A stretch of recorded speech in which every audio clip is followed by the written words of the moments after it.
So our next speaker, his name is Simar Mangat, and is currently the CEO of Stream.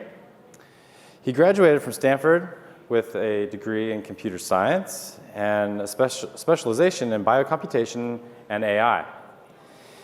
At a very early age, he got bit by the entrepreneurial bug and has founded three startups through high school and college. His most popular one, called Stoodle, became one of the top 14 apps used by teens in 2014.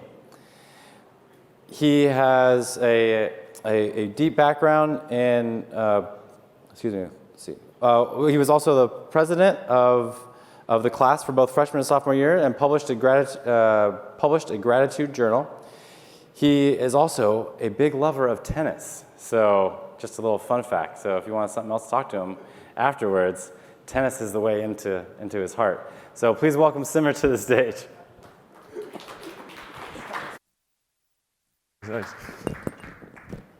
Hey guys, wow, great to be here. We're gonna follow it up with that same level of energy and enthusiasm here. So I'm here to talk about, we were talking about identity before, I'm here to talk about how blockchain and crypto is gonna completely change the future of media. And actually, do we have a clicker? Next slide. Woo. First, the story. Yes, we love stories.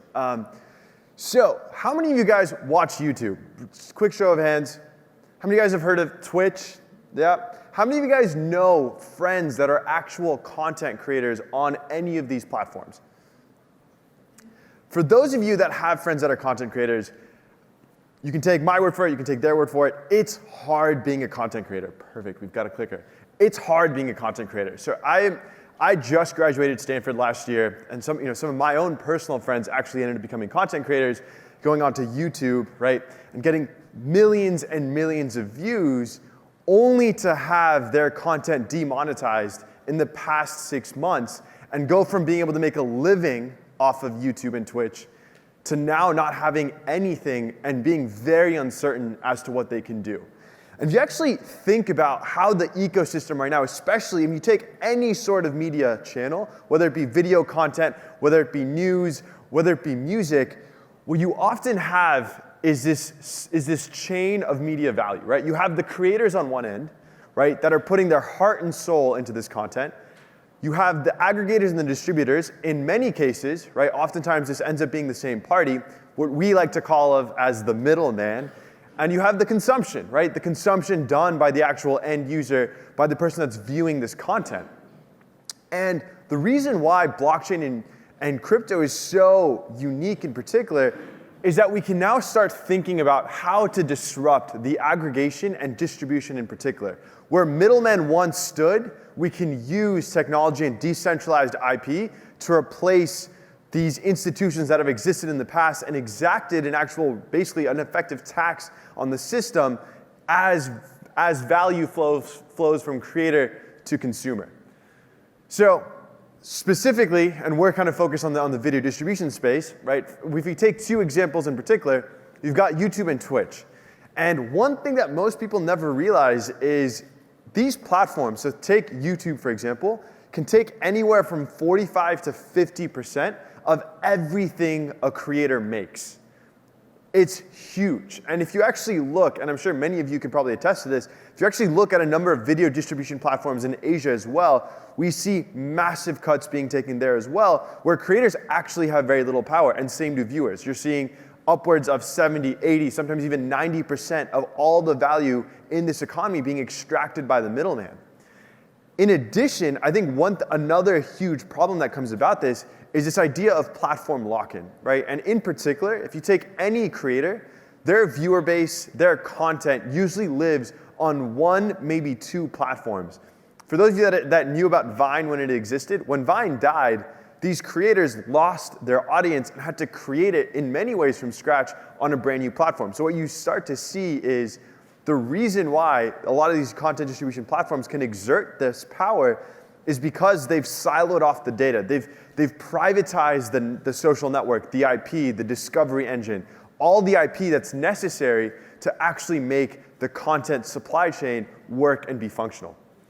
So Very simple thought experiment. What if we just took out the middleman? That's exactly what blockchain and crypto, a lot of decentralization is about. How do we start to disintermediate the middleman and reimagine a world in which the creator can connect more authentically and directly with the consumer?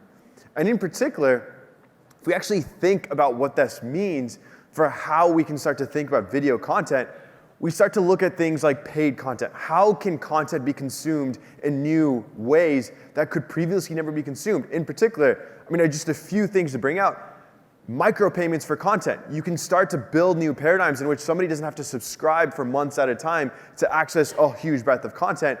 Through cryptocurrencies, we can actually create micropayment channels in which people can pay for smaller bite-sized pieces of content.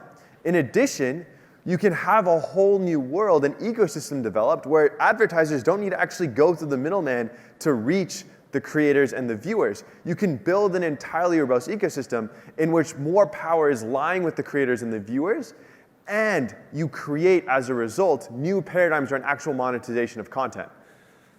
In addition, one of the biggest problems that has plagued the media industry for the longest time is actually this idea of licensing and attribution. How do you know when somebody produces and puts up a video on YouTube that isn't being copied, that it's not a pirated version of a movie from somewhere else? A lot of times this is manually done through these corporations, and that's another reason why they're actually able to take so much in the middle, is because they're actively policing and monitoring. With blockchain, you can actually create record of content that's being created and actually use perceptual hashes to basically footprint a lot of the content that's being created, so you can go back to and see who originally created the content before it went up and be able to handle disputes and governance accordingly. In addition, I think one of the coolest things about the crypto movement is especially the decentralization of social networks. So if you think about this, right, why does a YouTube follower or a YouTube creator have to be confined to YouTube? What if we created an entire social network that existed beyond the bounds of any particular application? What this can lead to ultimately is actually people being able to be more fluid across different applications and sites and being able to follow their favorite creators on any platform that they go to, and creators being able to connect with their viewers and audience members on any site that they post content to. And I think this is one of the most exciting things at all, is we're going to start to see new paradigms, right, around actual content distribution sites, around seeing the segmentation and fragmentation of these behemoth organizations like YouTube and Twitch that have consolidated and aggregated so much content, and as a result made it incredibly hard to discover what new and exciting content there is. Ultimately, and I think this is just the final point I'd like to leave with, is when the internet was originally created, the intentions were to create an open place where information could be shared. Because of incentives, there were clear incentives for corporations like YouTube, like any of these video distribution platforms, to take as much of the ecosystem as they could, to be that middleman, because that's exactly where there was a lot of value.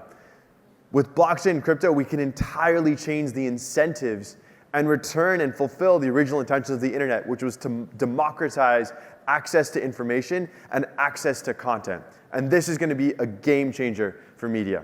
Thank you, guys. Oh, if there's any questions, feel free. Yeah, time for questions, I guess? Yeah, if anybody has any questions, happy to answer. Yeah.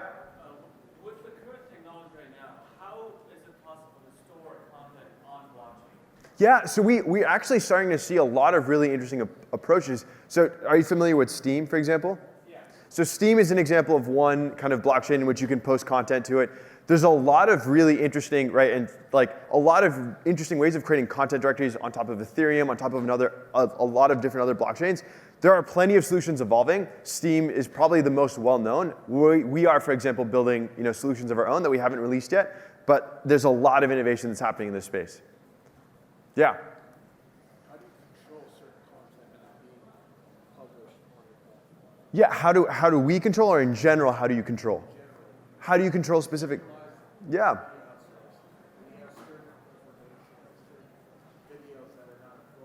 Yeah, totally. Yeah. Absolutely. So just so everybody knows, basically the question, what's your name, sorry? Was that Hamed? Hamed asked, how do you control governance around basically videos and inappropriate content? So this is one of the most beautiful things about, I think, decentralization is we can actually now start to put a lot of the onus back on, let's say, the community to self-govern. In particular, one way in which you can actually do this is when somebody uploads a piece of content, we can actually incentivize tagging of content. So both through AI, actual bots that are tagging and using kind of perceptual learning algorithms to see and flag content, as well as people self-moderating content. And then as a result, in the actual discovery, you can now filter for specific kinds of content. You can push inappropriate content to the fringes of the network, such that basically people that want, like, ultimately, this is a very interesting question, right? Illegal content you want to be able to take off the network. There's certain content that's going to be contentious, but you still want to have it, you still want to give it a place to exist, just not have it be in conflict with what other people are watching. So this is tied to decentralized governance and how you actually create a community that can self-moderate and push the content accordingly based on its own rules. That's not something for us particular to decide. We can set certain rules and kind of guidelines, but ultimately it's the community itself that's going to determine in the long run how it self-moderates content. Yeah. Yeah, I think it's going to work through its own challenges, and I'm not saying it's going to be perfect, but I believe in that being a solution in the long run. Yep. Yeah, okay, awesome. Thank you so much.